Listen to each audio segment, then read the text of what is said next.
October 14th, 1806. The sun is setting in central Germany.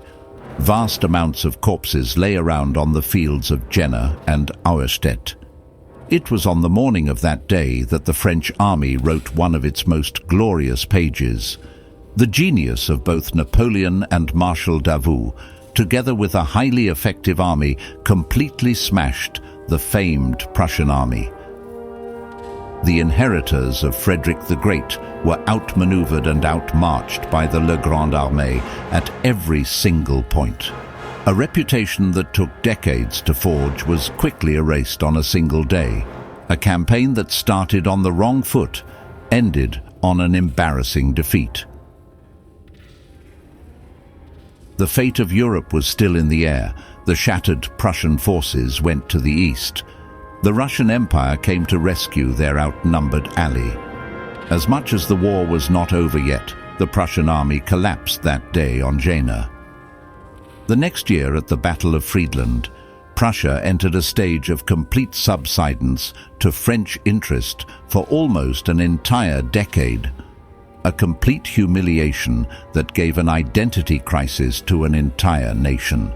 Negligence, corruption, and passiveness degraded an institution whose reputation preceded itself. Rather than drawn on their defeat, the kingdom mobilized its resources to reform its armed forces. Inside that process, we can see the greatest military minds of our era: Gerhard von Scharnhorst, August Gneisenau, Hermann von Boyen, and Karl von Clausewitz.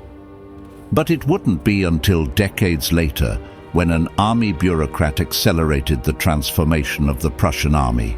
This officer remodeled all aspects of the military from training to supplies, creating a fighting force that dominated Europe thanks to its speed and shock force, and planting the seeds of what we know today as the Blitzkrieg. Helmuth Karl Bernhard Graf von Moltke, also known as the Elder, was born on October 1800. After an early start in the Kingdom of Denmark, he decided to transfer to the military Prussian Academy. His military career soon entered a long stage of stagnation. In this period, far from great military achievements, what remains from Moltke's records are multiple academic writings on warfare. In these papers, we can grasp small hints of the genius, but still, there were no big highlights for the Elder yet. An old 57-year-old Moltke finally received the platform to implement his prior intellectual work. Taking advantage of his relationship with the Prussian court, the new king was persuaded to elevate Moltke to chief of staff. There was no time to waste, and Moltke reformed many aspects of the Prussian army. Strategic and tactical methods were updated, new armaments tested, a greater emphasis on communication procedures and platforms. But more importantly, a deep transformation in staff officers' education. During those 5 years, Moltke's efforts completed its objective. Without much external interference, the Prussian chief of staff exploited his freedom of action to transform the army into a fine-tuned machine. All the reforms drained Moltke's time. However, there was one issue that couldn't get out of his head. Prussia's geographic location was vulnerable, not only because it was surrounded by enemies on all sides, but there was the certainty that a prolonged conflict would spiral into an undesirable scale. A stagnated war meant the possibility of other rivals uniting against Prussia. Facing a two-front conflict would split resources. The risk was not being able to drop their assets on one enemy all at once. Moltke pondered greatly on this dilemma. Many scenarios were taken into consideration. He realized that the solution was a quick mobilization to defeat opponents at lightning speed. Prussia's army relied on reservists. Putting these men ready for action was an ordeal. Also, the real challenge became how to mobilize the army quickly. Fortunately, Moltke realized that the expansion of railway lines was the answer. He focused greatly on how to maximize the train's utility in mobilizing procedures. He created a staff section dedicated to this issue. Moltke's reliance on trains cannot be better explained than on the occasion that he used a railway line map to plan a military campaign. As a result of the London Protocol of 1852, the duchies of Schleswig-Holstein were assigned to the King of Denmark as an ethnic German fief. The succession of the duchies became a catalyst to reunite the region in the German Confederation when Danish King Frederick VII died heirless in March 1863. Bismarck forged a Prussian-Austrian alliance to achieve Prussia's goal of annexing the duchies without hindrance from the European great powers. On 14th January 1864, Austria and Prussia stated that they would act against Denmark regardless of German Confederation decisions. Bismarck issued an ultimatum to Denmark, seeking the nullification of the November Constitution. This was politically unfeasible, especially given the short schedule, therefore the demand was refused.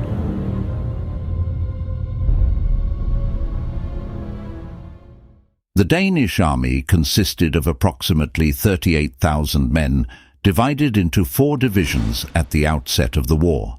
The Prussian army consisted of 37 battalions, 29 squadrons, and 110 cannons, totaling around 38,400 soldiers. The Austrian army numbered around 23,000 troops and consisted of 20 battalions, 10 squadrons, and 48 cannons. Field Marshal Friedrich Graf von Wrangel was the supreme commander of the Prussian-Austrian army. General Ludwig von Gablenz headed the Austrian army. On February 1, 1864, Prussian and Austrian forces entered Schleswig against opposition from the Federal Assembly of the German Confederation.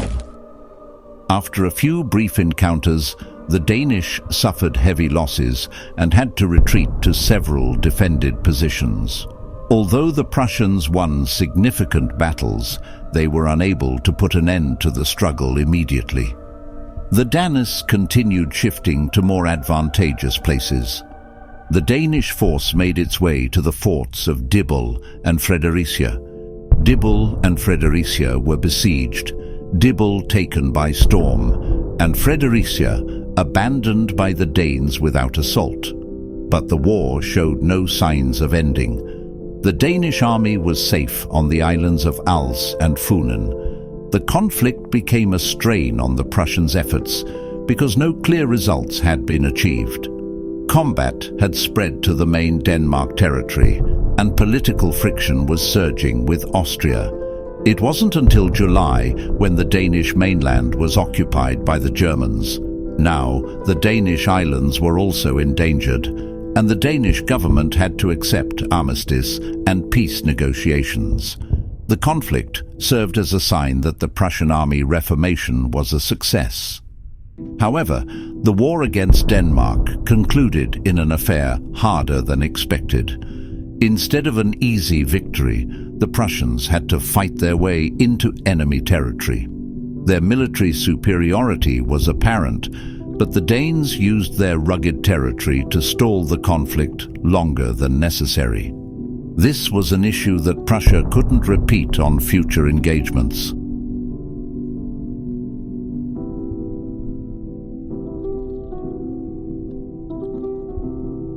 Moltke had been held in Berlin rather than heading out with the Prussian army when the Second Schleswig War broke out in February 1864.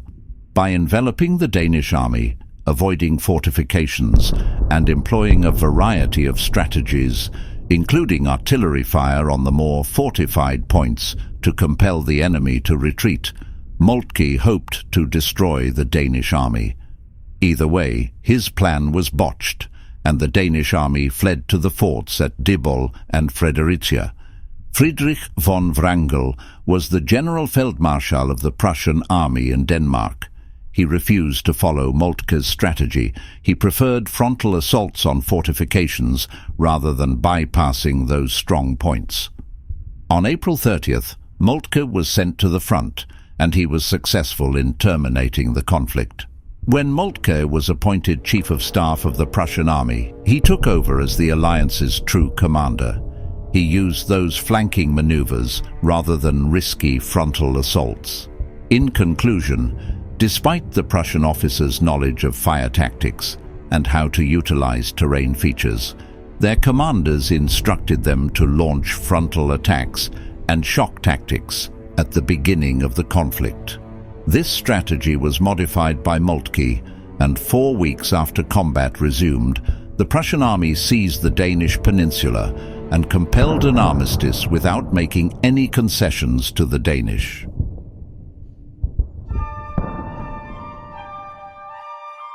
Moltke's theories had a profound influence on the development of modern military strategy, particularly in Germany.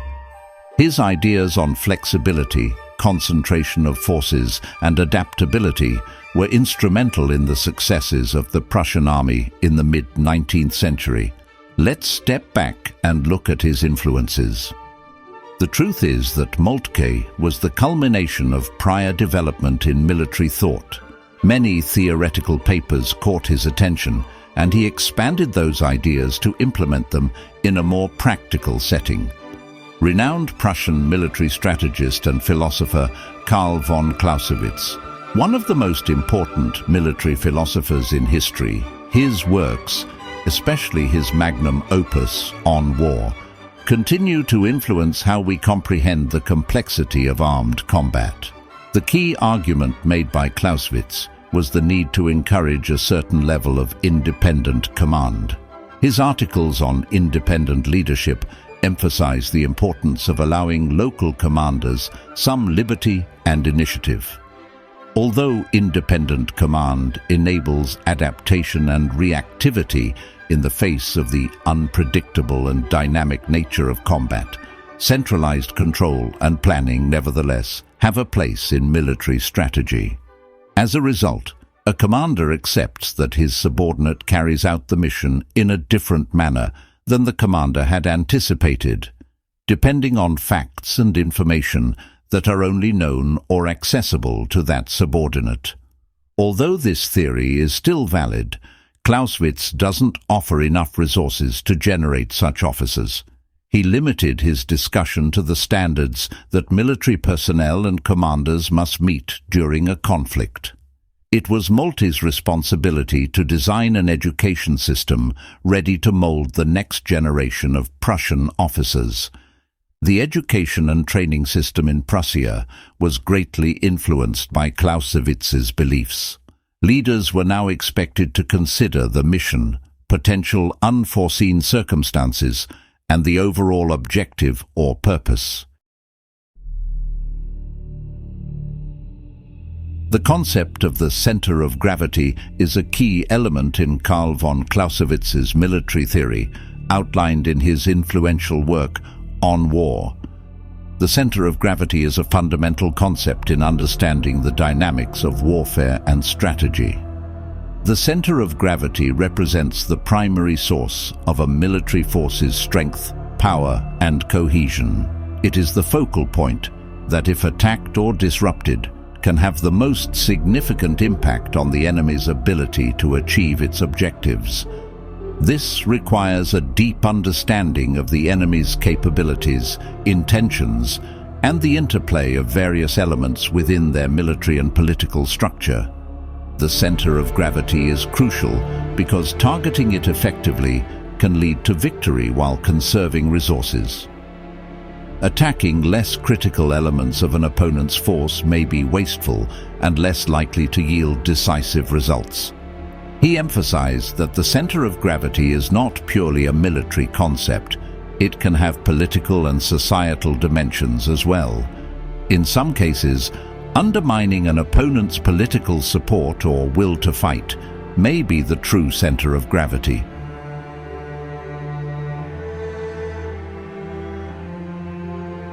A long-standing rivalry between Austria and Prussia over leadership in the German states persisted. Austria traditionally held a prominent role, but Prussia, under the leadership of Otto von Bismarck, sought to assert its influence and unify the German states under its leadership. Tensions escalated when both Austria and Prussia joined forces to defeat Denmark in the Second Schleswig War, 1864. Afterward, they disagreed on how to partition the spoils of war, particularly the disputed duchies of Schleswig and Holstein. Otto von Bismarck, the Prussian Prime Minister, skillfully manipulated the situation to provoke Austria into declaring war. Bismarck saw the war as an opportunity to weaken Austria's influence over the German states and to advance Prussia's goal of German unification under Prussian leadership.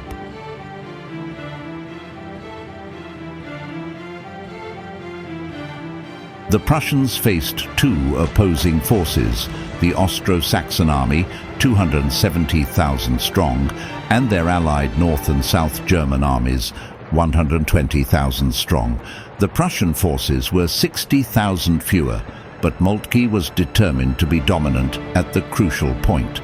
The Prussian army was divided into three field armies by Moltke: the First Army, the Second Army, and the Army of the Elbe. His plan involved the formation of three mobile columns who had to overrun Saxony and the other Germanic states, penetrate Bohemia, and there envelop the Austrian forces. The problem in dealing with the Austrian and Saxon armies was having the Prussian army ready first. This was difficult because the king would not mobilize until after the Austrians had departed.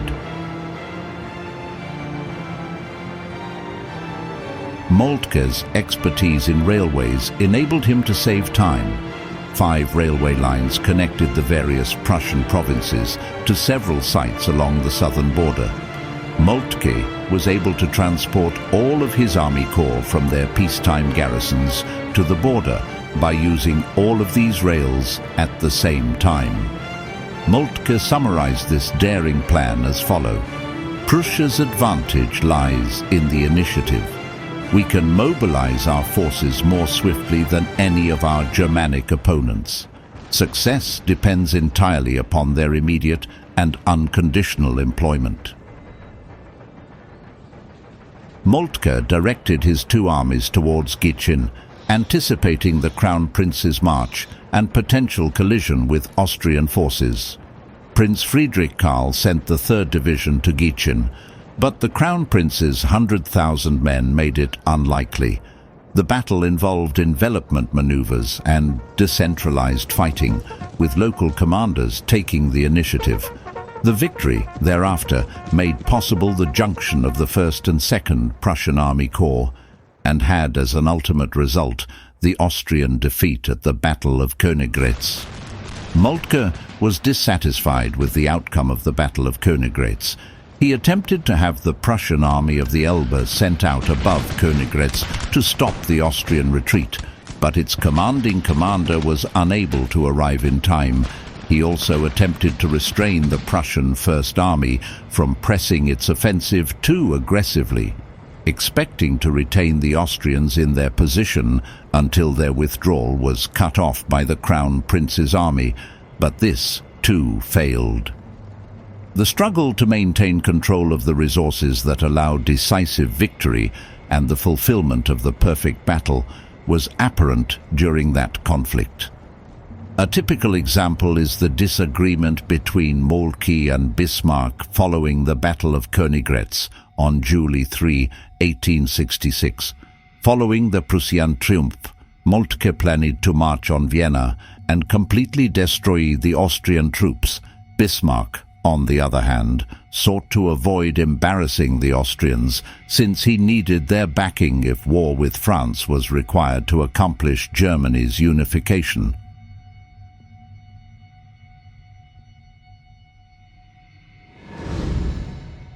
With his victory, Moltke achieved reputation and fame. Prussian and international authorities adorned and honored him with prestigious titles, elevating him to the top of the protocol hierarchy. He retained his job as Chief of Staff of the Prussian Army, and ensured that his innovative principles in tactics and operational warfare were fully integrated. His efforts were a critical step in achieving a Germanic state. With 2 wars under his belt and Bismarck's full support, the old Moltke returned to the army high command. 3 wars and 3 outstanding victories elevated Moltke's figure to an icon status.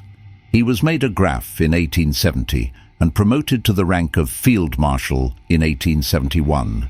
He was awarded the civil class of the Pour le Mérite by William I in 1874. Retirement didn't separate the old man from his craft. Moltke also oversaw the preparation of the official history of the Franco-Prussian War, which was published between 1874 and 1881 by the German General Staff. After the war, he became a national hero and celebrity, with over 50 monuments to him erected throughout Germany. He retired in 1888 as Chief of the General Staff and was succeeded by Alfred von Waldersee. Moltke died in Berlin on 24 April 1891 after a short illness. His body received a state funeral, accompanied by military honors, and hundreds paid their respects, including Kaiser Wilhelm II. Bismarck did not attend. Thousands of troops commanded by the Kaiser took his coffin to Berlin's Lehrter railroad station, where it was transferred to Silesia.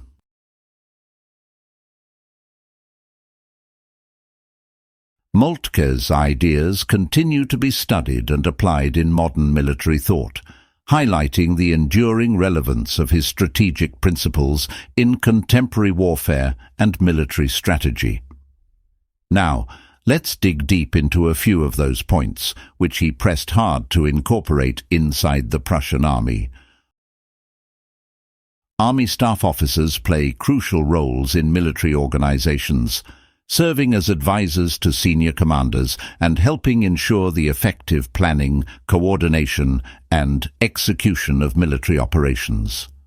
Moltke helped to professionalize these sections of the army organization. He gave a new definition of what is required on an officer.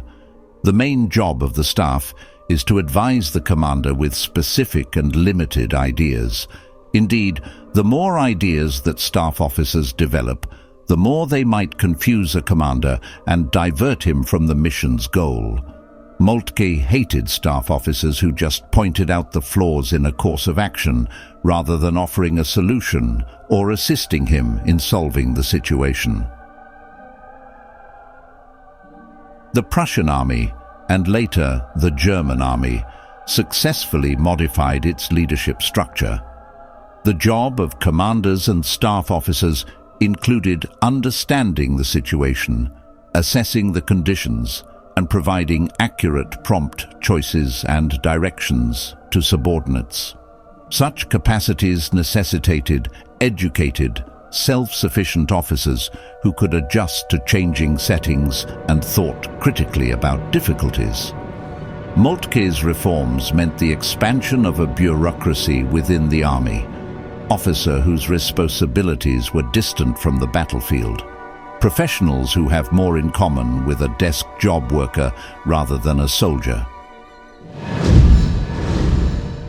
Moltke had no faith in any fixed system or set of rules to provide the solution for a problem, and secondly, he accepted the existence of uncertainty when executing a plan.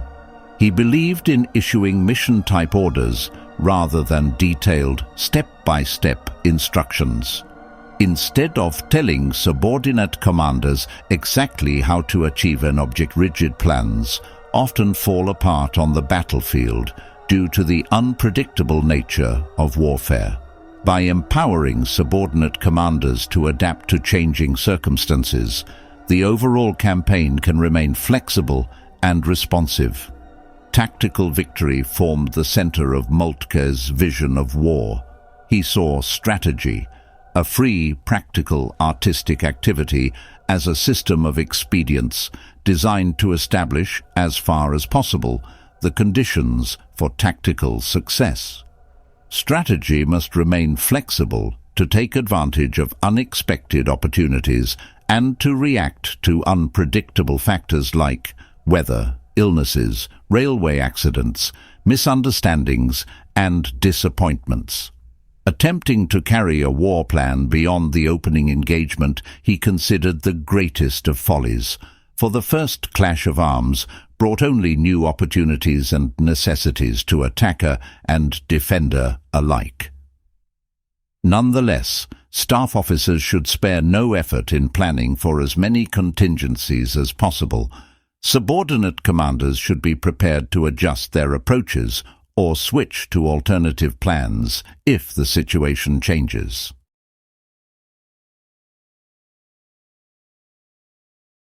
Moltke saw technology as an enabler of military operations rather than a panacea for victory.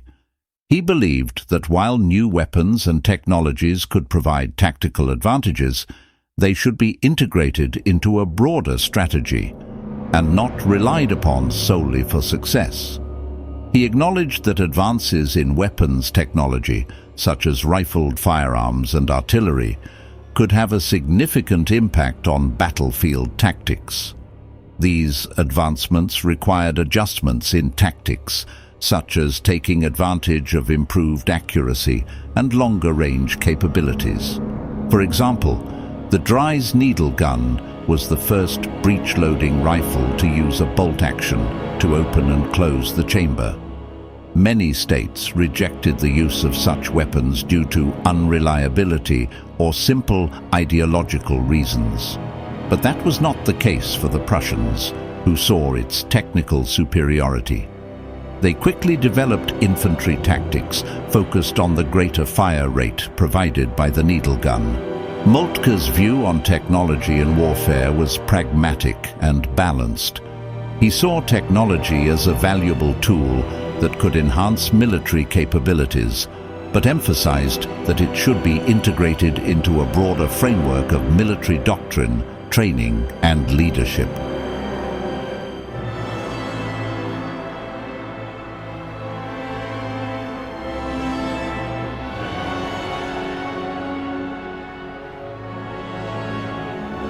The disastrous Russian invasion has cornered Napoleon's empire.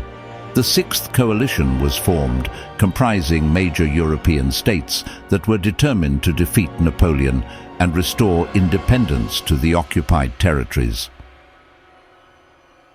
After a speedy recovery, the French launched another army to prevent the fall of its dominions. These early battles in 1813 saw the coalition forces, particularly the Prussians and Russians, engaging with French troops in Germany. The Battle of Bautzen took place on May 20-21, 1813. After a heavy bombardment by Napoleon's Grande Battery, which began about noon, and hours of fierce battle, the French overwhelmed the first defensive lines and took Bautzen. The Emperor hoped to pin the coalition while Marshal Ney's army arrived from the north. Ney's objective was to flank the enemy from the rear and cut the lines of communication. Due to a poor understanding of strategic priorities, Ney blundered. The encirclement didn't happen, and Napoleon couldn't transform a Pyrrhic victory into the complete destruction of coalition forces. It seems an uneventful engagement. The fight at Bautzen is forgotten by history. Battles such as Leipzig and Dresden are what remain in the public's eyes. But that's not the case for Moltke. He had pondered the tactics of Napoleon at the Battle of Bautzen. Moltke observed that increasing weaponry lowered the likelihood of a defender separating his forces, but increasing army size made outflanking tactics more viable.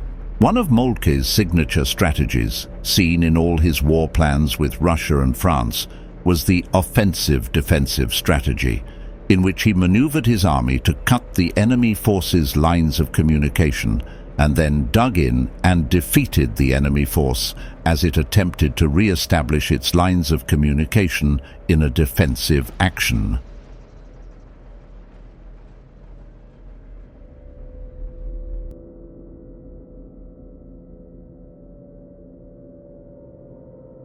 The Franco-Prussian War began in July 1870 with France and Prussia vying for dominance in Europe.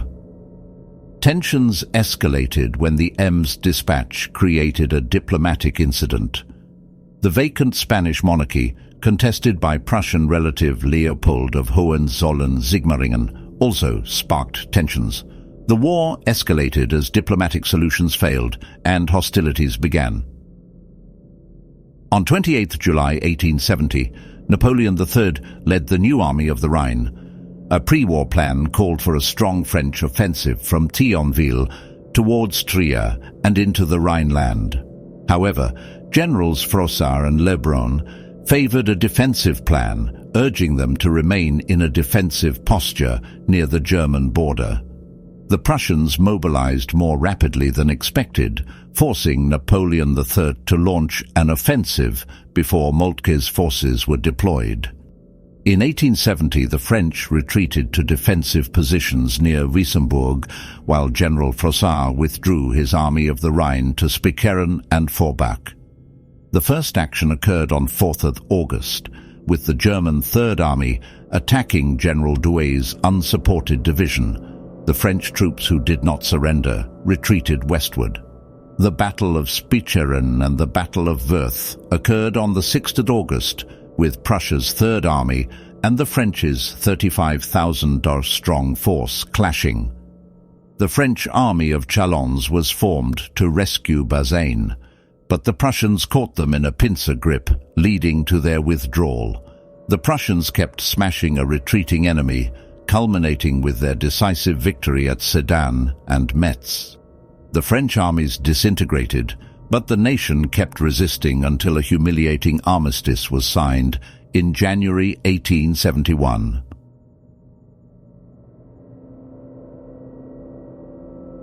Moltke led the Prussian armies once more in the Franco-Prussian War.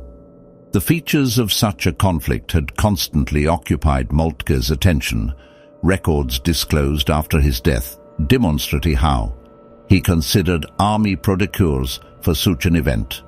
Moltke's position had been bolstered by his accomplishments in 1866, such that when orders for mobilization were given, his plans were implemented without hesitation. For the entirety of the war, he was appointed Chief of Staff. This empowered Moltke to give directives that were akin to royal mandates. The Prussian army was able to rapidly assemble and move to the front lines, giving them a significant advantage.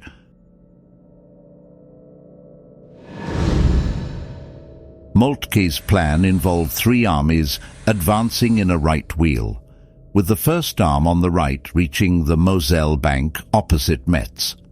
The second and third armies would push forward, with the third attacking the French force near Strasbourg and the second striking the Moselle near Pont-à-Mousson. The aim was to attack the principal French army north and cut its communications with Paris. The fortress of Metz would be monitored, and the main German forces would march against Paris after defeating the French army. The Prussians followed the outline mildly, just as expected in the heat of combat, but there are a few occasions where generals didn't commit to the original plan. Moltke's tactical genius was on display in the war's early battles, such as the Battle of Spicheren and the Battle of Wörth.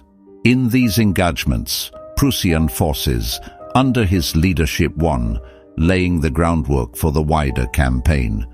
Moltke's strategy included besieging the French citadel of Metz, which had trapped a large portion of the French army. The French position was weakened by the successful siege and conquest of Metz, forcing Napoleon III to submit. The Battle of Sedan, fought in September 1870, was a watershed moment in the war. Moltke's meticulous design and execution of the encirclement strategy resulted in Napoleon III's capture and the annihilation of the French army, thereby ending the Second French Empire. Moltke's performance in the Franco-Prussian War is widely regarded as a testament to his military genius and played a pivotal role in reshaping the balance of power in Europe by leading to the formation of the German Empire under Prussian leadership.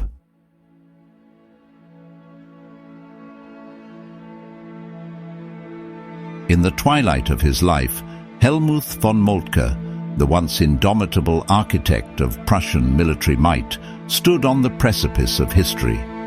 His once vibrant spirit had been worn thin by the ceaseless march of time, and the weight of his own legacy bore down upon him like a heavy burden. His presence commanded attention, and his wisdom was sought by those who still believed in the art of warfare.